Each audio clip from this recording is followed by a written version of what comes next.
What is it, this instinct that says to me, you've tried playing this game through twice now, and both times you've got to a point where you've said, I've had enough.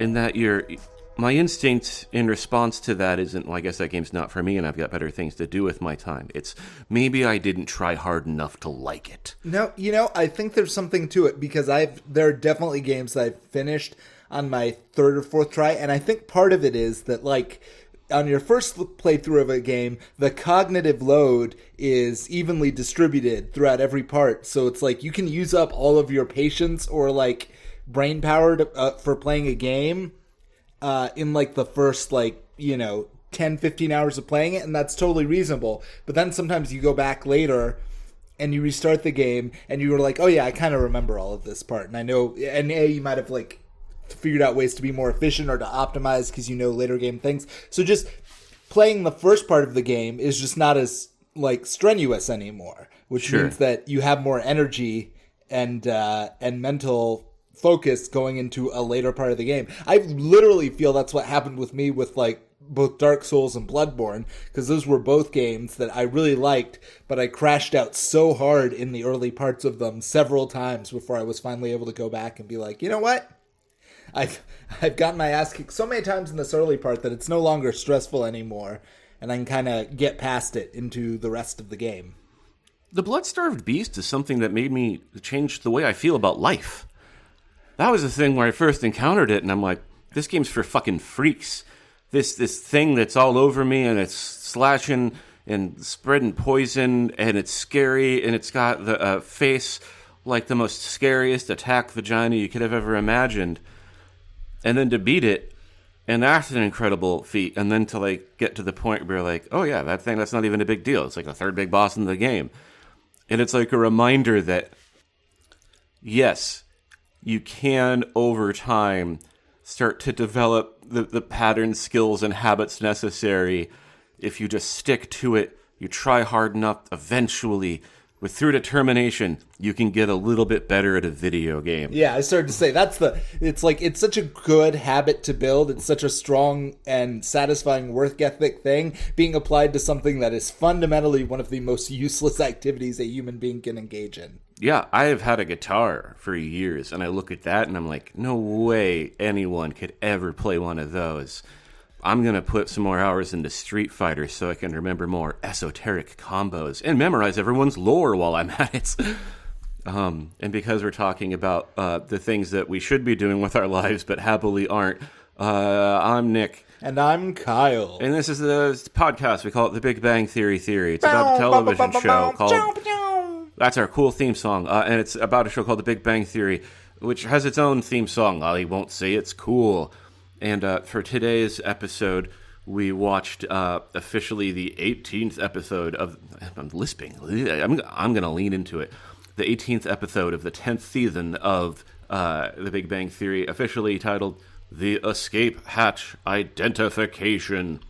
The short summary from the unofficial official fan wiki reads, When Raj moves out of his apartment, Leonard and Penny offer him Sheldon's old room. This causes complications for everyone, especially Sheldon, who's having trouble letting his room go. We can get into the details because that is, I think, technically a good summary. That describes the catalyst and generally what happens afterwards. What they leave out, maybe this is good of them, good editing, because it doesn't spoil anything that's essential to this, is that what really happens is that Sheldon gets in touch with Leonard's mom over the laptop for video chat, the wonderful Christine Baranski, and then she becomes a menace, talking to everyone in the group and their relationship pairs, and saying, "Oh, this is why you're unsatisfied with each other. And by the way, don't tell your friends this, but this is what's wrong with their relationship." And she does that 3 or 4 times, and I don't give a shit about the rest of this episode. Not a bit. No, that was great. Kyle, we're able to do this in person again. We share each other's body heats. We are both laughing. She's just immediately lights up. And it's not like there weren't other parts of the episode that, I noticed a snickering at. It's not like there weren't other things that we could have fun with. But that's the show I want. I want, like, if there was ever a spinoff, it should just have been about her, like, just renegade psychotherapist going around just ruining people's relationships with pretty, just, frank, blunt observations that just... Yes, insightful but mean at the same time. Yeah, in a way that, like, it's obviously gotten into, like, their spinal fluid. Yeah. It's just immediately like, oh, no, I'm altered. Yeah, Penny's like, stop butting into our relationship, and Leonard's mom is like, I would never butt into your relationship. That is obviously a role reserved for the people you keep inviting in to be roommates in your apartment at the same time that you're a married couple, so that you don't have to face all of the dysfunction that you deal with together. And it's like, Jesus Christ! And it is doing this in the most clinical fashion possible. I mean, she obviously enjoys it, which is great because I do too. I'm glad that I don't have to feel guilty about it, or at least that I have, some other sicko that I can relate to in it. And some other shit happens, but who cares, right? I don't know. I guess mostly about, like, Raj, I guess, is completely unable to support himself in spite of him still having his full-time job at the university. And it seemed, like, ridiculous when this Raj is going to support himself plot came up that he would be immediately thrust into homelessness. And yet that's what this episode is it's like whatever is going on, he apparently not only can't afford his own apartment, but wasn't able to figure out any other alternatives and has to move in with some of the friends. That's right. I guess he doesn't make enough as a professor. I mean, I know adjunct, like, I'm not saying that professors necessarily, all of them make a lot of money, but I thought he had tenure. And yet, he does not seem to be able to afford a studio apartment. Yeah, well, and it's also like, he's not getting money from his dad anymore, but, like, I guess they did establish how much of his own credit card debt he has. But it's also like, what does that mean when you were getting support? Like, the whole time you're like, well, this is the credit card that I'm going to hold myself accountable for if my dad were to ever pass away. And so I guess he must have the credit debt of $450,000 approximately and can't afford or even be, approved for anywhere else. And, I've been in a situation, particularly hilariously, when the second day of taking the bar exam, my lease expired, I didn't have a place lined up, and I was temporarily homeless and became a nanny. That's all part of life. That's fun, right? But the way they're portraying it here is like it's an actual tragedy and people are having a difficult time because they care about their friend, but they also want to take on the obligation. Stuff that I just choose not to think about. But it's, there's still some fun to be had. Raj is negotiating between the better deal he can get from either Bernadette and Wallowitz to stay in their garage, which sounds like rustic fun, except you have to deal with apparently a raccoon that can chew his way through the walls when it's cold enough. Or you can stay in Sheldon's old room, which is like a perfectly reasonable way of doing everything, except then that does it triggers Sheldon's own insecurity about leaving that room behind officially and having someone else stay in him and stay in there, and is what also triggers Leonard's mom to start getting into everyone's trouble by saying, well, you wish you still had that room available as your escape hatch. Like, you need to feel like you have a backup plan in this relationship you're trapped in with Amy. And Amy just kind of tries to gingerly get her way through that. But yeah, that's most of the plot. Stuart's also fighting for crumbs. There's war between him and Raj about who gets to be the bigger moocher off the Wallowitzes. He wins. He does play a bold gambit where he tries to get out of an obligation by pretending to check on how the baby is doing. Oh yeah, that was crazy. Yeah, because he then comes back and says the baby's fine, knowing full well he did not see a baby in there. And that the parents, at any time, are going to know almost certainly where their child is, who at the time was out of town. And that's one of those things where I'd be like, Stuart's been fine having you stay here, all right? Like, you've been a real help. We've become a lot closer. This has actually been a really good experience. You just tried to trick me about the physical whereabouts of my child. Yeah, if you ever walk into a room and the baby isn't there and you don't know where he is, make sure that we know where said baby is. Maybe just in case. And what did you think was going to happen, Stuart? When we eventually... We know where our baby is. She's with our parents. That's a plan we made and executed. You didn't need to know about that plan. But the fact that absent that plan, you think you can tell us where our baby is without us knowing. What is... Are you dating older women again, Stuart? Are you back out as a black widow? What's happening? That this is what you're lying to us about now.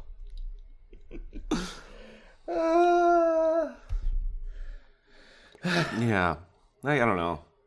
You have anything else about this one? Those are the broader contours. Well, I wanted to do. There's only two, and it's mostly because. Well, there's two. First, I'll talk about the structural thing, which is they've done this before, but this is just like it felt particularly egregious in this episode, and I've just started. I finally figured out like I don't still have a name for it, but I know what it's. Basically, they will do this thing where they will intercut 3 different conversations between 3 different couples, and even though those conversations are not ever don't really have like individual jokes or punchlines or beats in them, they act as if the fact that they're cutting back and forth between 3 different groups of people and they're all having somewhat similar conversations counts as advancing the plot of the episode. It's witty repartee. Yeah. So it's like half of this episode was just like Bernadette and Wolowitz are talking about Raj. Okay, now Penny and Leonard are talking about Raj. Okay, now Sheldon and Amy are, it's a joke. They're not really talking about Raj. They're just talking about something completely different. Okay, now back to the Penny and Leonard conversation again. Now back to the Howard and Bernadette conversation. It's like, this is nothing. This is literally nothing. I agree, and I also have to admit, it mostly worked on me. I noticed how quickly they were like cutting back and forth, more so than ever. My thought was like, makes it feel like something's happening. Makes it feel like that's exactly. It's like a trick. It's like a weird like mind trick, or like a you can feel like it's a hat to like make you think that there's more happening than is really happening. Well, it's like I don't totally agree with the criticism when that first Nolan Batman movie came out. People were like, "Oh, the fight choreography is terrible because it's just a bunch of like jump cuts and you can't really see what's going on." And I was like, "That's because it's Batman. Like that's." You can't track all of his movements. It's dark and it's supposed to be confusing. I don't know, maybe Nolan's not good at shooting it, all right? I'm not going to... But in this, it's like you said, it makes it seem like there's a lot more going on. But there's nothing to infer from that. It really is just quick edits. That's it. It's not, you can do, to be clear, and I can't think of like a great example off the top of my head, but you can obviously do like cutaway gags where one person is saying something and then you cut to what someone else is doing, and the interplay between those two things like builds humor and tension or something, right? You can do it a lot of different ways, but this is like it is like just level the whole time, which I guess is what annoyed. But anyway, I brought up that because in the first example of this, they're talking about how Raj has posted, does anybody have recommendations for places I can look for to live that are cheap? And both Leonard and Wolowitz are like, well, maybe we should, or it's like, hey, let's tell them to go to India, but as a joke. Yeah, no, they each decide they want to do that. That Wolowitz does do it because it's funnier. And then later in the episode, when there's still like unresolved issues about where Raj is going to stay, Wolowitz is like, India, buddy, come on. And it's like, someone thought that was so funny that they, like, I think this is one of those things where like in the room it was like, it's not the nicest thing to say, right? So it's like, well, we'll make clear how not nice it is by repeating it 4 or 5 times, and every time someone will say, "Well, that wasn't nice." Yeah. It's like, go back to India. That's I honestly think this is the kind of joke that the Big Bang Theory would never tell. I honestly think if they did, it would be kind of funny. Like, yeah. Well, I guess they've done kind of thing, because Raj will sometimes go like, "Oh, what? Because I'm Indian, I must really like curry." But then the punchline is inevitably like, "Curry's delicious." You do like curry, Raj, and Raj is like, "Yeah, I know curry's great," but like, I kind of wish just once he'd be like, that's really racist. Just like in a totally just like non like sarcastic or ironic way. Well, I think like, especially in this case, because it's not just go back to India. That's also would be convenient because that's where people live without money and squalor, which is what you're doing right now, Raj, right? Like this is your whole deal, isn't it, Raj? It reminded, this is almost a non sequitur, but I think because I saw this in a TikTok, it jumped out at me more in the episode. There was a clip that was going around on TikTok of Ta-Nehisi Coates in an interview. Mm-hmm. This was when he had just come out with his new book about Israel and Palestine called The Message, in which he was incredibly critical of Israeli policy towards Palestine. Can you imagine? Yeah. And so they started, before they actually talk to him, they begin by saying Ta-Nehisi Coates is here. There have been a bunch of criticisms of his new book. Here's one example of that. Social theorist or what, I can't remember her, but this person said, and then they read this long quote, and it's like, the reason Ta-Nehisi Coates is so mad at Israel is because it forces him to confront the fact that Jews have faced a lot of hardships and have still managed to build this incredible country in the Middle East despite all of the people and disabilities. But there's not even one African country that African Americans have managed to, raise to the same profile as Jews have raised Israel to this profile, and that's the thing that makes Ta-Nehisi Coates so angry. And then so they say all of that, and then they cut to they cut to Ta-Nehisi Coates, and he just like blinks twice and he goes, "Wow, that was really racist." And it's just like he doesn't have anything else. He's just like, "I'm not really going to engage with that. That was super racist, right? We all saw that." Yeah. It's just like, what a weird way to start this segment. Yeah. That's good for him. That they didn't cut to him and he wasn't like bent over with his ass out to the camera giving like double like finger guns is I can't. Jesus Christ. I know, right? It was very bad. But anyway, it makes me like, if Raj was just like on occasion be like, because there's also one where it's like Raj is bringing them food. He's trying to be nice. Like this in itself, the fact that, they've invited him to stay with them as a roommate, Leonard and Penny. Mm-hmm. And so he's trying to be helpful. And so he's like, can I get you guys anything from the fridge? Anything like that? That in itself is not like that problematic, I think. But no. as he's offering them things and they're like, you don't have to wait hand and foot on us. It's you're under no obligation just because you're staying here. To which Howard is like, you guys have Raj and we have Stuart. Maybe we can just take them both to a park and have them like play around. And I was like, is the joke here that you both see these people who live with you because they have nowhere else to go as sort of pets? Is that the joke that we're running with here? You're reminding me. I saw this. There isn't like a real comedy element to it, but this clip, one of Anthony Bourdain's shows, and I think he was in Singapore having dinner with some cool young couples, and they're talking about how like, oh no, it's like a great place to live. Like a lot of women are able to like get a lot of more entry into the workforce because we now are able to afford maids that like will do all the housework. And Anthony Bourdain's like, what do you mean? What, you don't do any housework? Like, no, of course not. What are you doing? He's like, yeah, I love doing my own laundry. So you're saying that, like, I don't want to be too upfront, but you're relying on a servant class to like, support your lifestyle, and you just take that for granted, and they're all like, aren't you the food man? And it's just, but yeah, you just see that like, oh yeah, I know everything's great. It's just, but there is, we like to have a lower like echelon of people that we can still all make, like we're all nice and polite, but fuck the dirties. Like, I think that's literally what the movie Parasite is about. Oh yes, yeah. I think it's what America is about, Kyle. That's true. That's definitely what America is about, too. Anyway, that's everything I had to say about this episode. Me too. We should move on to things we enjoy. I've got one ready to go. Kyle, how do you want to start? No, you go ahead. Okay, here we go. Loading the chamber. Last night, I saw a film, knowing only a little about it, knowing that it was directed by Greg Araki, and there's all these articles that's like, look at this guy, he's in his 60s, and he's still cool, he's still doing it, he's the raddest guy, and he's back. And I was like, I don't know who the fuck this guy is, but people seem to like him, and he made a movie, so why not?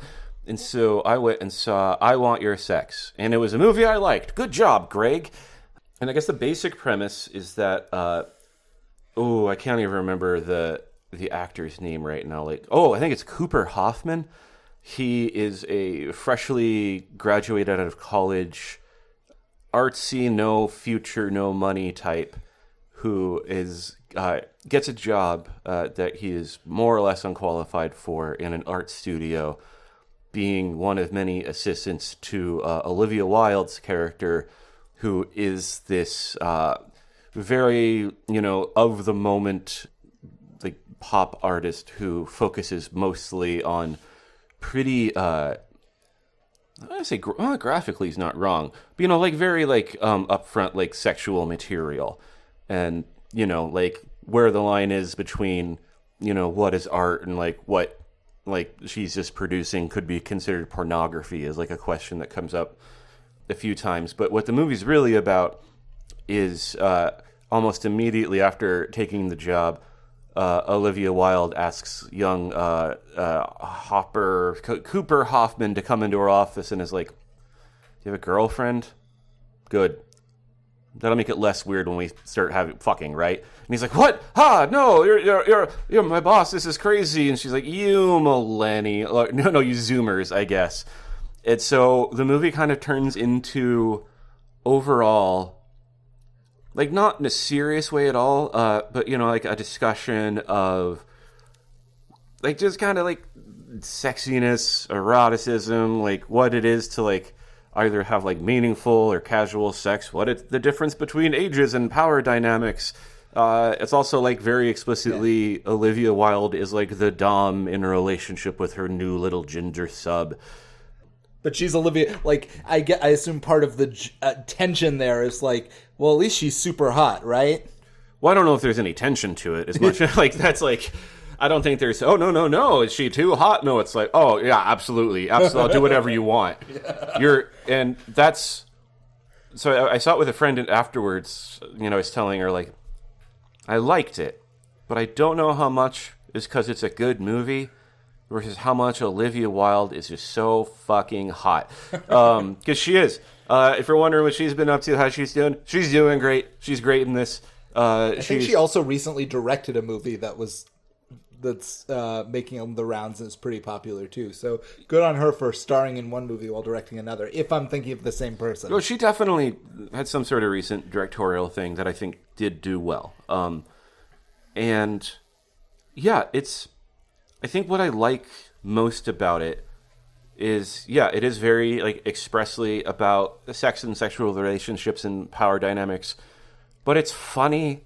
It's pretty I don't know, lighthearted isn't the right way to, there's no moralizing. There's no moment where the music gets serious and it's well, this is what a real relationship means.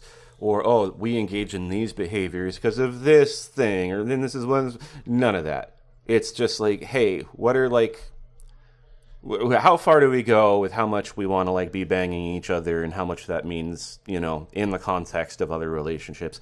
Oh, and what it's like to deal with, art crazies. So, but yeah, I will say it's it's not something that I would say is an A+, absolutely, oh my God, you got to see it film. But I'd say I really enjoyed it. And if you had any interest in it at all, I think it's a firm recommend. So, I Want Your Sex. Funny movie. Good movie. Your turn, Kyle. So, mine's going to be weird because I'm back on my philosophy bullshit. So, I recently finished with a friend of mine because we're in a philosophy book club that's just the two of us. And we recently finished Spinoza's Ethics. So if you don't know who Spinoza is, that's totally fair. But he was at one time one of the most famous and influential philosophers in the world. I think he didn't quite make the cut in the modern era to be like like Nietzsche level famous or Descartes level famous, so that most people haven't heard of him now. But yeah, he was a very big deal and very influential on a lot of people, for a long time after his death. And he wrote a book, like many philosophers do, called Ethics, which is about, the best way to live your life. And I finally finished it, and it's great. And you know what else? It's like a fantastic introduction, I think, to every element of philosophy, because it is short but dense. It is relatively accessible, but it definitely requires you to like make your brain work. So it's not like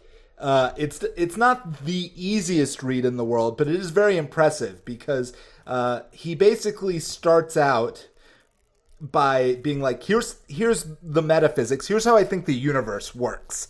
And then he goes from there to, and if the universe works like that, then here's how our minds have to work. And he goes, and if our minds have to work like that, then that probably explains this is how society works. And then he goes from that to like, if society works like that, then here's what our ethics should be. And it's just like at every, like he covers basically all of the bases of like human existence and consciousness and being in like 200 pages, which is incredible. Part of how he accomplishes this, the thing that makes the structure probably the hardest, if you've never read anything like this before, is he uses a sort of mathematical or a propositional structure, I guess I should say, where basically he's like, here are the axioms, here are the things that I am sort of assuming must be true in order for the rest to follow. But if you buy that these things are true, then here are the arguments that I derive from these axioms.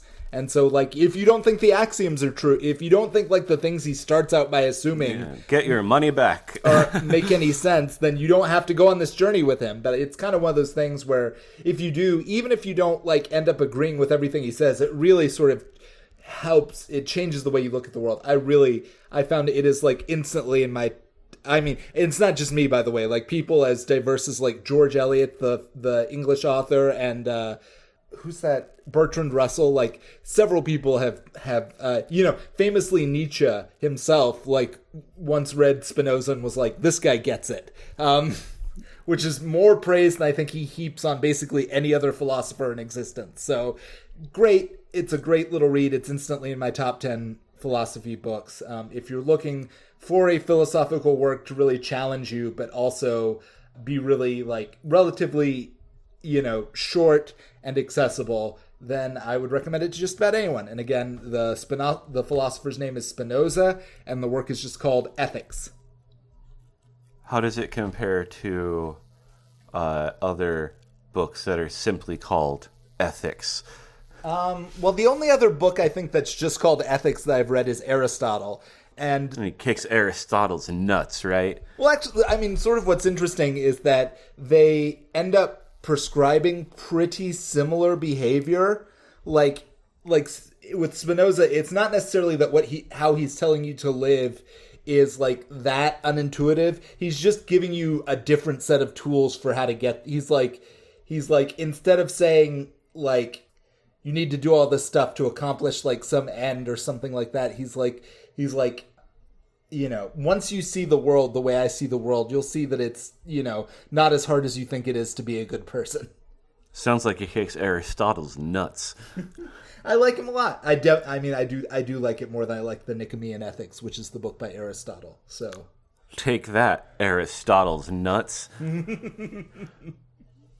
He's fun because he, again, by all accounts, an incredibly brilliant man. And, with a lot of these supposedly brilliant philosophers, sometimes when you're reading their stuff, they're just incredibly arrogant. But he tries to be not, he's not super full of himself. He's pretty just straightforward and not, but every now and then he can't help it. Like without being, he's just like, this or that great philosopher once held this, which is how we know he didn't really think about it that hard, which is just like a great way of putting it. I highly appreciate that cuntiness. Yes. Throughout the ages. Well, I think, 2 equal recommendations. You can learn some fundamentals on how morals work and kind of principles you should consider and possibly subscribe to. Or you can see a movie where someone gets a real big dildo in the butt. I think both sound pretty good. You know, either way, we both ended up in the same place, right? Which is talking about this stupid show. Yeah, bent over a desk and taking it. Ethically. Yes. Cage free.